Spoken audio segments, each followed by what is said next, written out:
Hi hello ನಮಸ್ಕಾರ ಎಲ್ಲರಿಗೂ welcome back to my YouTube channel trendy bots. ನಮ್ಮ Sandalwood Salaga Duniya Vijay ಅವರ ನಿರ್ದೇಶನ ಸಿನಿಮಾ ಭೀಮಾ ಆಗಸ್ಟ್ 9ನೇ ತಾರೀಕು ರಿಲೀಸ್ ಆಗಿ ರಾಜ್ಯಾದ್ಯಂತ ಒಳ್ಳೆ ಸಕ್ಸಸ್ ಕೂಡ ಕಂಡಿತ್ತು. ಬ್ಲಾಕ್ ಬಸ್ಟರ್ ಹಿಟ್ ಕೂಡ ಆಗಿತ್ತು. ಆಫ್ಟರ್ ಲಾಂಗ್ ಗ್ಯಾಪು ಕನ್ನಡದಲ್ಲಿ ಈ 8 ತಿಂಗಳಲ್ಲಿ ಬಹಳ ಫಿಲ್ಮ್ ರಿಲೀಸ್ ಆಗಿದ್ವು. ಯಾವ ಫಿಲ್ಮ್ ಅನ್ಕೊಂಡಾಗ ಆಗಿರಲಿಲ್ಲ. ಸೆನ್ಸ್ ರಿಲೀಸ್ ಆಗಿದ್ದು ಗೊತ್ತಾಗಿಲ್ಲ, ಎಷ್ಟೋ ಫಿಲಿಮು ಅಷ್ಟು ಅನ್ಕೊಂಡಂಗೆ ಆಗೂ ಇಲ್ಲ ಯಾವ ಫಿಲಿಮ್ಸು. ಹೆಸರು ಮಾಡಿದ ಕೇವಲ ಎರಡೇ ಫಿಲಿಮ್ಸ್ ಇರ್ಬೋದು. ಒಂದು ಚಿಕ್ಕಣ್ಣ ಅವ್ರದ್ದು ಉಪಾಧ್ಯಕ್ಷ, ಇನ್ನೊಂದು ಯುವರಾಜ್ ಕುಮಾರ್ ಅವ್ರದ್ದು ಯುವ ಫಿಲಿಮು. ಎರಡೂ ಹೋಗಿ ಸ್ಲೈಟ್ಲಿ ಆಗಿ ಒಂದು ರೇಂಜ್ ಕಲೆಕ್ಷನ್ ಮಾಡಿದ್ದು ಅಂತ ಹೇಳ್ತಿದ್ರು ಎಲ್ಲರೂ. ಅದು ಬಿಟ್ಟು ಯಾವ ಫಿಲಿಮ್ನು ಅಷ್ಟು ಕಲೆಕ್ಷನ್ ಮಾಡಿಲ್ಲ.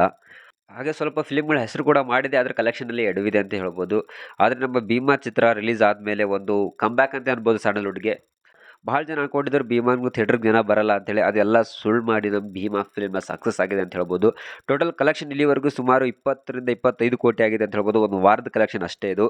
ಫಸ್ಟ್ ಡೇ ಕಲೆಕ್ಷನ್ 5 ಕೋಟಿ ಮಾಡಿ ಎಲ್ಲರಿಗೂ ಒಂದು ಭರವಸೆ ಮೂಡಿಸಿದೆ ಅಂತ ಹೇಳ್ಬೋದು ಭೀಮಾ ಚಿತ್ರ. ಅದೇ ಸೆಕೆಂಡ್ ಡೇ 4 ಕೋಟಿ, ಮೂರನೇ ದಿನ 4.5 ಕೋಟಿ, ನಾಲ್ಕನೇ ದಿನ 2 ಕೋಟಿ, ಐದನೇ ದಿನ 1.5 ಕೋಟಿ, ಆರನೇ ದಿನ 1.25 ಕೋಟಿ, ಏಳನೇ ದಿನ 1 ಕೋಟಿ ಗಳಿಸಿ ಟೋಟಲ್ ಒಂದು ವೀಕ್ನಲ್ಲಿ 19 ಕೋಟಿಯಿಂದ 20 ಕೋಟಿ ಗಳಿಸಿದೆ ಅಂತ ಹೇಳ್ಬೋದು. ಇನ್ನು 15th ಆಗಸ್ಟಿಂದ ಅವಾಗೂ 1 CR ಮಾಡಿದೆ.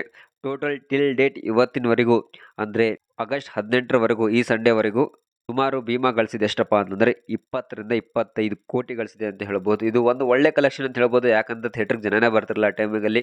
ಭೀಮಾ ರಿಲೀಸ್ ಮಾಡಿ ಅದು ಪ್ರೂವ್ ಮಾಡ್ತು ನಮ್ಮ ಕನ್ನಡ ಫಿಲಿಮ್ ಇಂಡಸ್ಟ್ರಿಯಲ್ಲಿ ಜನ ನೋಡ್ತಾ ಇದ್ದಾರೆ ಫಿಲಿಮ್ಸ್ ಅಂತ ಹೇಳಿ. ಹಾಗೆ ಕೃಷ್ಣ ಪ್ರೊಡಕ್ಷನ್ ರಿಲೀಸ್ ಆಗಿ ಒಳ್ಳೆ ಕಲೆಕ್ಷನ್ ಮಾಡ್ತಿದೆ ಅಂತ ಹೇಳ್ಬೋದು. ನಿನ್ನೆ ಅದರ ಸಕ್ಸಸ್ ಮೀಟ್ ಕೂಡ ಮಾಡಿದ್ದಾರೆ ಅಂತ ಹೇಳ್ಬೋದು. ಹೀಗೆ ನಮ್ಮ ಫಿಲಿಮ್ಗಳು ಎಲ್ಲ ಓಡ್ತಾ ಇರಲಿ, ಕನ್ನಡ ಫಿಲಿಮ್ಸ್ನೆಲ್ಲ ಜನ ನೋಡ್ತಾ ಇರಲಿ. ಇದಾಗಿತ್ತು ಇವತ್ತಿನ ವಿಡಿಯೋ. ಇದು ಇಷ್ಟ ಆದರೆ ಲೈಕ್ ಮಾಡಿ, ಶೇರ್ ಮಾಡಿ, ಸಬ್ಸ್ಕ್ರೈಬ್ ಮಾಡಿ. Stay tune. ಮುಂದಿನ ವಿಡಿಯೋದಲ್ಲಿ ಸಿಗ್ತೀನಿ.